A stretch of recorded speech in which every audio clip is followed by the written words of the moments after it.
Alrighty guys, we're currently hitting at 75% in our last 13 board member tier package plays on my website. But before we get into some more of that, just want to take a quick time out and welcome you to our college basketball part 2 video here today for Saturday, February 18th, 2023. Happy Saturday to you. Hopefully you're having a great start to your weekend. My name is Brock Page. I've been doing sports picks for free on YouTube since 2016. I also sell my personal sports bets on patreon.com/BrockPage. Once again, guys, I'm hitting at 75% my last 13 board member tier package plays on that site. Now, the all-inclusive board member package gives you access to every single personal play, every single package, every single day for the next 30 days. As an added bonus, guys, you're also going to get access to my board member podcast as well. The math works out to be just $1.66 a day to sign up and be a board member. It's cheaper than your, daily cup of coffee. Now, you may be wondering what the difference is between what I do here on YouTube and what I do on my website. Well, what I do here on YouTube is I'll handicap the entire slate of games in any given sport, side and total. What I do on my website is I actually share with you which one of these free picks on these videos that I'm actually betting on personally. And with that, guys, let's go ahead and dive into some free content. Now, real quick, we do have 550 members. We're signed up and active on my website right now. And now we can dive into some free content. It's going to be Nova, Providence, 430 East. Providence is -3.5. Total's 137. The Friars have been perfect at home this year. Bryce Hopkins averages nearly double-digit rebounds a game. He's also scoring a team-high 16 points per contest.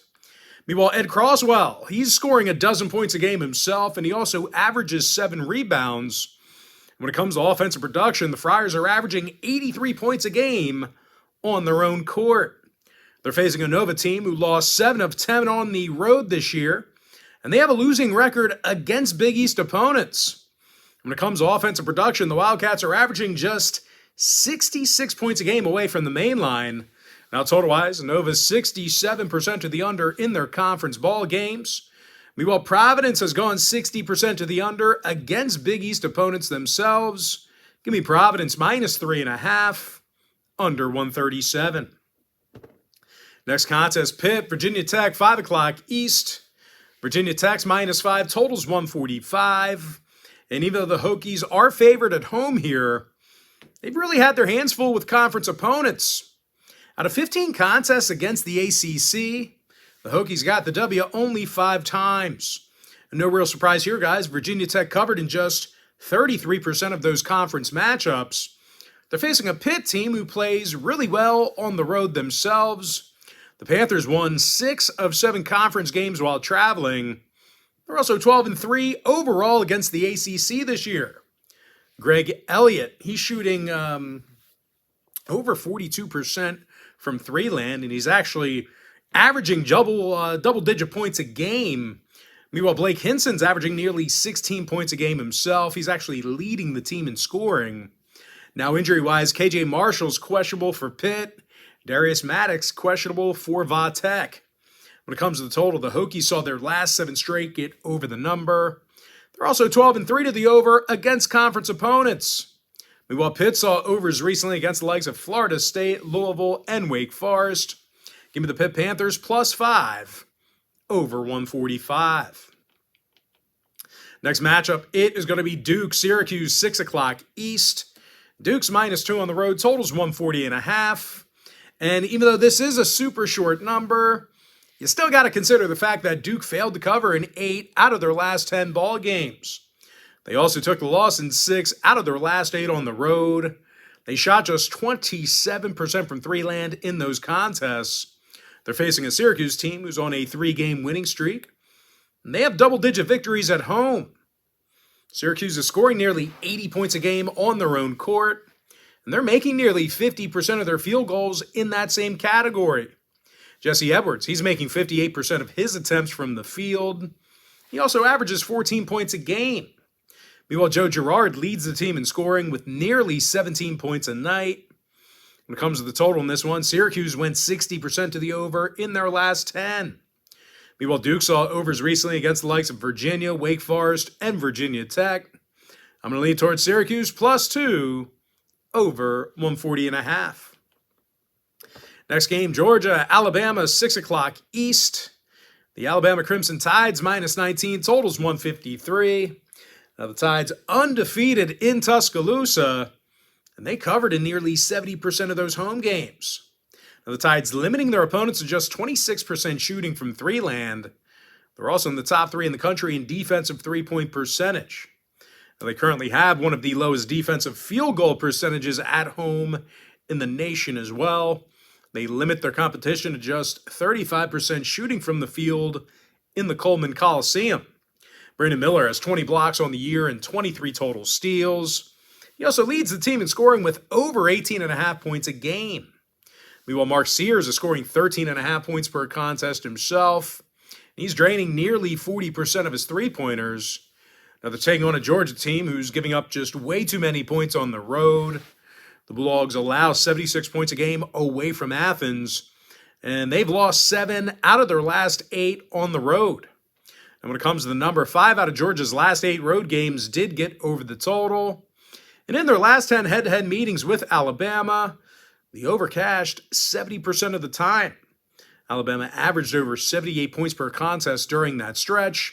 I'm going to lean toward the Alabama Crimson Tide -19 over 153. Next contest, little SEC action. I'm talking about Texas A&M at Missouri, 6 o'clock East. The Missouri Tigers are -2, totals 152. I'm not sure Missouri's playing good enough defense to hang on here. They're allowing 76 points per contest, and they're one of the worst defensive rebounding teams in the nation. They're facing a Texas A&M team who won 8 out of their last 10, and they're now 11-2 straight up in conference play. The Aggies are allowing just 66 points a game on the road this year. They're currently in the top 15 in defensive boards per game away from home. Will Taylor has 45 steals and a couple of blocks. He also leads the team in scoring. Meanwhile, Tyrese Radford, he's scoring 13.5 points a game himself. Now, injury-wise, Obiseki's still out for A&M. Meanwhile, for Missouri, Mosley, Gomillion, and DeGray, they are questionable for them. Now, total-wise, Missouri's 11-5 to the over as the home team. Meanwhile, Texas A&M, they saw 6 out of their last 8 on the road get over the total themselves. I'm going to lean toward Texas A&M +2 over 152. Next matchup, it is going to be Utah taking on Arizona State, 6 o'clock Eastern start time. Arizona State's -3.5, totals 135 and a hook. Now, the Sun Devils have played, I guess it's not here. The Sun Devils have played real tough on the defensive end of the court. They're actually in the top 10 in the country in defensive field goal percentage. Desmond Cambridge, he has 15 blocks and 38 steals. He also leads the team in scoring. Meanwhile, DJ Horn, he's averaging nearly a dozen points a game himself. They're facing a Utah team who failed to cover him 4 out of their last 5. And they're one of the worst offensive teams on the road in the Pac-12. The Utes are averaging only 59 points a game while traveling, and they make just 37% of their field goals in that same category. Now, injury-wise, Gabe Madsen, he's still out for the Utes. When it comes to the total, Utah went 7-2 to the under in their last 9 on the road. Meanwhile, Arizona State saw unders against the likes of Colorado, Stanford, and Oregon State. I'm going to lean toward Arizona State -3.5, under 135 and a hook. Next ball game, it is going to be Creighton, St. John's, 7:30 p.m. East. Creighton's the 7-point favorite on the road, totals 150. Now, this is kind of a big number to lay in a conference matchup on the road. Creighton did lose 5 out of their last 8 while traveling. They also have one of the highest defensive three-point percentages on the road in the country. They're facing a St. John's team who has little issues on the offensive end of the court. They're averaging nearly 80 points a game. And they're also in the top 10 in offensive boards. Joel Soriano, he's averaging over a dozen rebounds a game. He's actually 4th in the country right now in rebounds. Meanwhile, David Jones, he's scoring nearly 13 points a game himself. When it comes to the injury report, Curbello's questionable for the Red Storm. Farabello's banged up for Creighton. When it comes to the scoring in this one, Creighton saw 7 out of their last 10 meetings with St. John's get over the number. So if you're into historical trends, plenty of overs to go around. Meanwhile, St. John's saw overs against the likes of DePaul, Xavier, and Seton Hall. I'm going to lean towards St. John's plus 7 over 150. Next game, it is going to be Colorado taking on Arizona, 8 o'clock Eastern tip. Arizona's minus 13, totals 148. Now, the Wildcats have been real tough to beat at home this year. They're 14-1 in the McHale Memorial Center. And aside from being in the top 10 in the country in scoring, the Wildcats are also in the top 5 in the nation in offensive boards. Azzy Tabelis, he grabs nearly double-digit rebounds a night. He's also leading the team with over 19.5 points a game. Meanwhile, Omar Ballo scores 14.5 points a night himself. He's also averaging nearly 9 rebounds a game as well. Now they're facing a Colorado team who failed to cover in 7 out of their last 10. Now the Buffs also lost 7 out of their last 9 conference ball games on the road. They're actually shooting just 40% from the field when they travel. Now, injury-wise, Javon Hadley's still out for the Buffs. When it comes to the total, Colorado gave up 75 points a game in their last 10 meetings with Arizona. Meanwhile, the Wildcats on the other side, they saw 5 out of their last 6 get over the total themselves. I'm going to lean toward Arizona minus 13 over 148. Next contest, a little Big Ten action. I'm talking about Michigan State squaring off against Michigan, 8 o'clock Eastern tip-off. The Michigan Wolverines are minus 2, totals 134.5. Now, the Wolverines are still playing some pretty good basketball in the Chrysler Center. They have double-digit victories at home this year. And they're also scoring 75 points a game in their own building. Big Hunter Dickinson, he's averaging a team-high 17 points per contest, along with 8.5 rebounds. Meanwhile, Jet Howard, he's scoring over 14.5 points per contest himself. They're facing a Michigan State team who definitely does not score a whole lot while traveling. These guys average only 64 points per contest on the road.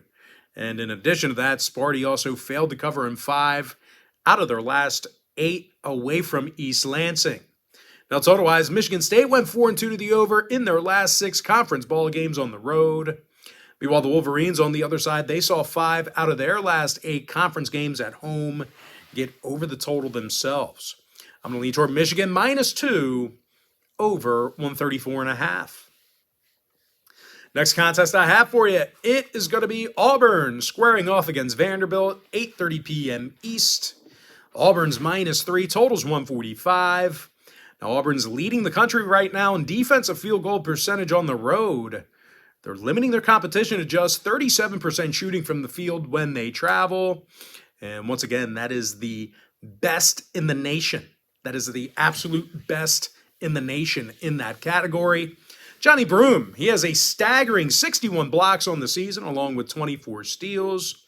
Now, Broome, he's also second on the team in scoring. And speaking of scoring, Wendell Green, he's averaging just about 14 points a game himself. Now, they're facing a Vandy team on the other side who allows 72 points a game themselves, and they really don't rebound all that well defensively. Now, on the offensive end of the court, this is one of the worst field goal shooting teams in the country. When it comes to the total, Vandy saw unders against the likes of Tennessee, Alabama, and Texas A&M. They also saw 6 out of their last 10 meetings with Auburn stay under the total. So once again, if you're into historical trends, plenty of unders to go around. I'm going to lean toward Auburn minus 3 under 145. Next ball game, little Big Ten action. I'm talking about Penn State at Minnesota, and that'll be a 9 o'clock Eastern start time. Penn State Nittany Lions are minus 8 on the road, totals 133. Now, I'm actually not a huge fan of this number for the Nittany Lions. They're only 1-7 on the road this year, and they've lost 6 out of their last 10 meetings with the Golden Gophers. When it comes to offensive production, as good as these guys have been shooting the basketball, the Lions are actually not shooting all that great on the road. They're also averaging just 66 points a game in their travels. They're facing a Minnesota team on the other side who's covered the number recently against the likes of Iowa, Indiana, and Michigan. Now, the Gophers are also playing some pretty good defense at home.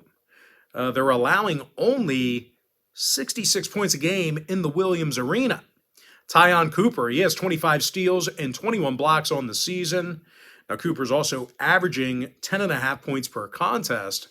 Meanwhile, Dawson Garcia, he averages just about 15 points a game himself. That's a team best.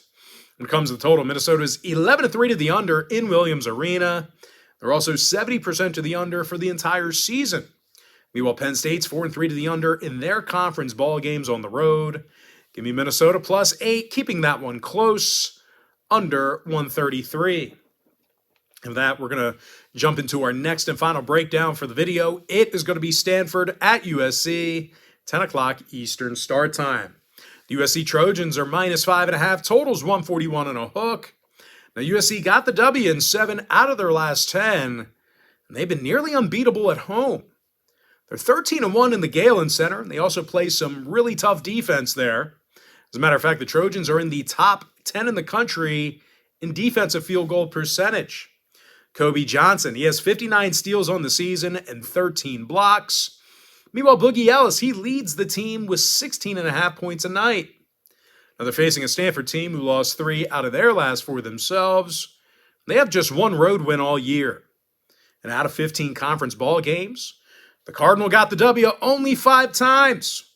Now, the biggest issue is their offensive production, or lack thereof, however you want to look at it. Stanford scoring only 62 points a game in their travels. Now, injury-wise, James Keefe, he is still questionable for the Cardinal. Meanwhile, Morgan and Waters are questionable for the Trojans. When it comes to the number, USC saw unders recently against the likes of Oregon State, Oregon Ducks, Arizona.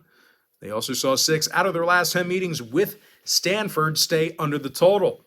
Matter of fact, Stanford averaged only 66 points a game in those 10 head-to-head meetings I just mentioned.